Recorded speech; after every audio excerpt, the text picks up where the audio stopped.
وعلیکم السلام سر، میں نے اس طرح کہا کہ اس حکومت کی تضادات، اور وہ تو اپنی پوری ایک کہانی ہے، اس پر ہم آگے جا کے پروگرام میں دیگر مہمانوں سے ہم بات کریں گے. جو انہوں نے ایک دو باتیں آپ کے حوالے سے کہ مجھے وہ اگر میں آپ سے پوچھ لوں، اب سب سے پہلے تو بتاتے ہیں بھائی آئی ایم ایف سے آپ نے طے کچھ کیا تھا، کیا کچھ، جو کہ خیر آئی ایم ایف نے خود اپنے اعلامیہ میں بھی لکھا، جس کی وجہ سے بھی یہ سب کچھ کرنا پڑ رہا ہے، کیونکہ آپ وہاں پر طے کر کے آئے تھے کہ ہم لیوی بڑھائیں گے، سارا کچھ بڑھائیں گے. یہاں پر آپ نے پولیٹیکل اس کی وجہ سے آپ نے اس کو فریز کر دیا، بلکہ قیمتیں کم کر دی، پھر فریز کر دی.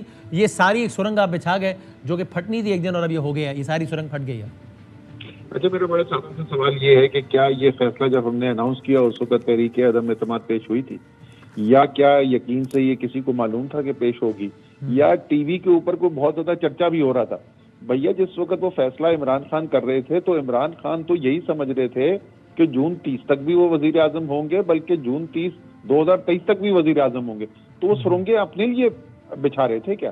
اور آپ یہ آخری فیصلے کو چھوڑ دیں، میں نے ایک پریس کانفرنس کی تھی آج سے کچھ ماہ پہلے وسیم، جس کے اندر میں نے ان کو بتایا تھا پاکستان کے عوام کو کہ اس سے پہلے 6 ماہ جو گزرے تھے اس میں عمران خان نے اور حکومت نے تحریک انصاف کی کس ریٹ سے پیٹرولیم لیوی اور سیلز ٹیکس جو ہوتا ہے پیٹرول میں اس کے اندر کمی کی تھی. اور ایک وقت ایسا آ گیا تھا کہ سیلز ٹیکس 0 کر دیا گیا تھا اور لیوی بھی جو ہے وہ نہ ہونے کے برابر رہ گئی تھی.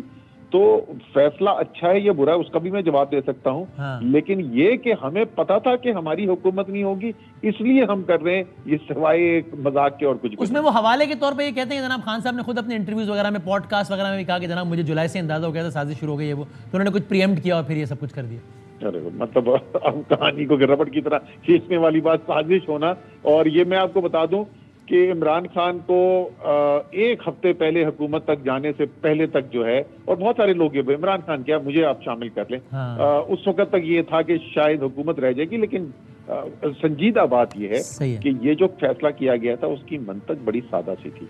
یہ کموڈٹی کا سپر سائیکل ہے، یعنی یہ غیر معمولی اضافہ ہے اجناس کی قیمتوں کے اندر عالمی منڈی کے اندر. اس سے عالمی جو ایکسپرٹس تھے وہ کہہ رہے تھے 4-6 ماہ یہ اور چلے گا. عمران خان نے کہا یار اگر 4-6 ماہ اور چلے گا تو غیر معمولی اضافہ ہے، تو اور اخراجات کو کم کیا جائے، وہاں سے پیسہ بچا کر اور پھر ہم اس کی پیٹرول کی قیمت کو بڑھنے سے روک دیتے ہیں اور بجلی کی قیمت کو بڑھنے سے روک دیتے ہیں. وہ شوکت ترین صاحب بڑی تفصیل سے 460 ارب روپے کے اس کا وہ بتاتے رہتے ہیں ہم کس مت سے کتنا لینا تھا اس میں، وہ پی ایس ڈی پی سے 100 ارب کے آس پاس اور ڈیویڈنڈ، یہ تھا منطق اس کا. اچھا لیکن اصل میں اگر میں آپ سے بالکل سمپل سوال پوچھوں، اگر آپ آج ہوتے حکومت میں اور آپ کو بھی آئی ایم ایف کا پروگرام ظاہر ہے کنٹینیو رکھنا ہوتا اور آپ سے بھی آئی ایم ایف ظاہر ہے مطالبہ تو یہی کرتا، تو آپ کیا کرتے؟ یہ نہ کرتے جو انہوں نے کیا ہے تو کیا کرتے؟ دیکھیں ہم تو آپ کو صرف یہی کہیں گے کہ آئی ایم ایف کے ساتھ تو معاہدہ ہمارا جون 2019 میں ہو گیا تھا نا، صحیح ہے، بلکہ مئی میں ہو گیا تھا، پھر اس کے بعد وہ فارملائز جون 2019 میں ہوا، اور اب ہم 2022 میں. تو ہم آئی ایم ایف کے ہوتے ہوئے معیشت چلاتے رہے، 6% معیشت کی ترقی کی رفتار بھی پہنچی، ایکسپورٹس بھی بڑھی، ترسیلات بھی بڑھی، اور یہ کام بھی ساتھ ساتھ کرتے گئے. تو یہ اچانک کیا ہوا؟ یہ کہہ رہے ہیں کہ ہم نے 3 سال تو گزار لیے تھے لیکن اگلے 2 مہینے میں سب کچھ پھٹنے والا تھا. مطلب جو بات کرتے ہیں اس کی کوئی منطق تو دیکھیں ہو کیا رہا ہے. بدامی ذرا سمجھنے کی کوشش کریں کہ 2 بڑی وجوہات ہیں جس کی وجہ سے ادھر زیادہ مشکلات نظر آ رہی ہیں. پہلا یہ کہ جب غیر یقینی صورتحال پیدا ہوئی اور آپ کے زر مبادلہ کے ذخائر تیزی سے گرنے شروع ہوئے، میں نے آج ٹویٹ بھی کیا ہے کہ ہمارے 3 سال کے اندر، عرصے کے اندر 3.5 سال میں تقریباً 65% اضافہ ہوا تھا زر مبادلہ کے ذخائر کا 3.5 سال میں. وہ سب کا سب اضافہ جو ہے وہ غائب ہو چکا ہے صرف پچھلے 3 ماہ کے اندر. تو ایک تو اس کی وجہ سے روپے کی قدر جو 24 روپے گری ہے، تو پیٹرول کی قیمت، امپورٹڈ پر تیل ہوتا ہے، پیٹرول کی قیمت بڑھ گئی اتنی، تو ایک تو وہ آپ کو ہٹ آئی ہے. دوسرا ہمارا جو ایک بہت بڑا اس کا حصہ تھا اسٹریٹجی کا، وہ یہ تھا، اس لیے روس گئے تھے کہ رشیا سے ڈسکاؤنٹڈ تیل لیں گے جس طریقے سے انڈیا لے رہا ہے، جس طریقے سے شری لنکا لے رہا ہے، جس طریقے سے بیشتر یورپی ممالک لے رہے ہیں، اس سے ہمیں ایک کوشن ملے گا. 30% کی جو ڈسکاؤنٹ کی بات ہو رہی ہے، 30% 210 روپے کی پرائس پہ بنتا ہے 63 روپے فی لیٹر. یہ کوئی چھوٹی رقم نہیں ہے. تو یہ 2 چیزیں ہیں جو بنیادی فرق ہیں. انہوں نے غیر یقینی کی وجہ سے روپے اس میں وہ کہتے ہیں بار بار، انہوں نے بیکی اینڈرسن کو بھی کہا سی این این پہ، اور ویسے بھی آج بھی انہوں نے کہا کہ بھائی ذرا بتائیں تو وہ کہتے ہیں بھائی یہ تو یعنی معاہدہ اس وقت ہوگا جب فریقین کا اتفاق ہوگا. وہ کہتے ہیں کہ بھائی جب عمران خان صاحب روس سے آئے واپس اس کے اگلے دن کے سارے اخبارات دیکھ لیں، ویٹ کی بات ہو رہی تھی، آئل کی بات کہیں نہیں تھی، نمبر 1۔ نمبر 2 وہ کہتے ہیں کہ یہ تو ہے کہ انہوں نے خط لکھا کہ ہم چاہتے ہیں، وہاں سے تو نہ صرف کہ کوئی جواب نہیں آیا روس سے اس کا جس کی بنیاد پہ اسٹیبلش کیا جا سکے کہ روس تیار ہے سستا آئل دینے پہ، بلکہ وہ قدم آگے جا کے کہتے ہیں کہ ہماری حکومت میں آنے کے بعد ہم نے بھی فورن آفس کیا، سفیر وغیرہ جس کو بھی بھیجا وہاں یا بات کی، اور وہاں سے ابھی تک کوئی جواب ہی نہیں آیا۔ تو کیا ثبوت ہے کہ رشیا سے کوئی ڈیل فائنل ہو گئی تھی؟ وہ الف لیلا کی کہانی میں نے بھی سنی تھی، اس کی پریس کانفرنس میں بھی سن رہا تھا۔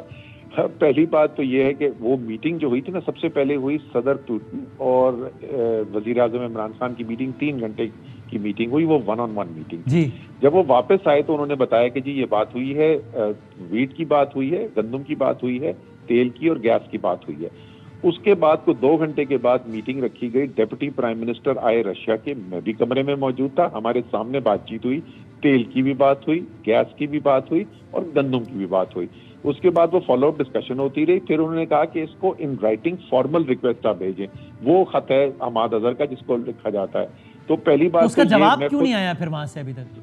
سر وہ اس کے تو 3 دن کے بعد حکومت چلی گئی تھی، اس کے بعد ایک حکومت جو امریکہ کی ناراضگی سے خوفزدہ ہے، اس کے ساتھ اگر ان کی رشیا سے ڈیل نہیں ہو رہی، آج انہوں نے کہا کیا ہے؟ لیکن اگر رشیا جواب، انہوں نے تو اب یہ بھی کہا کہ ہاں کہ اگر رشیا ہاں بھی کہتے تو ہم سینکشنز والی بات ہوئی، آپ کہہ رہے ہیں نا، لیکن ابھی تو وہاں سے بھی ہاں تو نہیں ہوئی رشیا سے۔ بات تو سن لو نا بھائی میرے، وہ کہانی جو سنا رہے ہیں وہ انہوں نے کیا کہا؟ انہوں نے کہا اگر مجھے کوئی گارنٹی دے کے سینکشن نہیں لگیں گے تو پھر میں فالو اپ کروں گا۔ کوئی فالو اپ کرے گا؟ بھائی جان آپ کو چاہیے، ان کے پاس چیز ہے جو کہ ایک اچھی چیز ہے، ہم اس چیز کے طلبگار ہیں، ہم ان کے پیچھے بھاگیں گے یا وہ ہمارے پیچھے بھاگیں گے؟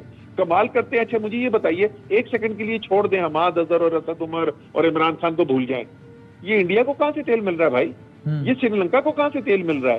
یہ یورپین ممالک کو کہاں سے تیل مل رہا ہے؟ ان کو کیوں مل رہا ہے؟ ان کے اوپر سینکشنز کیوں نہیں لگ رہے؟ اصل بات یہ ہے کہ یہ امپورٹڈ حکومت لرزہ خیز ہے کہ امریکہ بہادر ناراض نہ ہو جائے، یہ اس کی وجہ سے ان کو پرسو نہیں کر رہے ہیں، اس لیے آپ کو یہ سستا تیل نہیں مل رہا ہے، اس لیے ہر 4 دن کے بعد 30-30 روپے لیٹر پاکستان کی عوام کے اوپر بوجھ ڈالا جا رہا ہے۔ ٹھیک ہے، پوائنٹ ٹیکن۔ ابھی اس کو آگے اپنے دیگر پینلسٹ بھی آگے بڑھائیں گے۔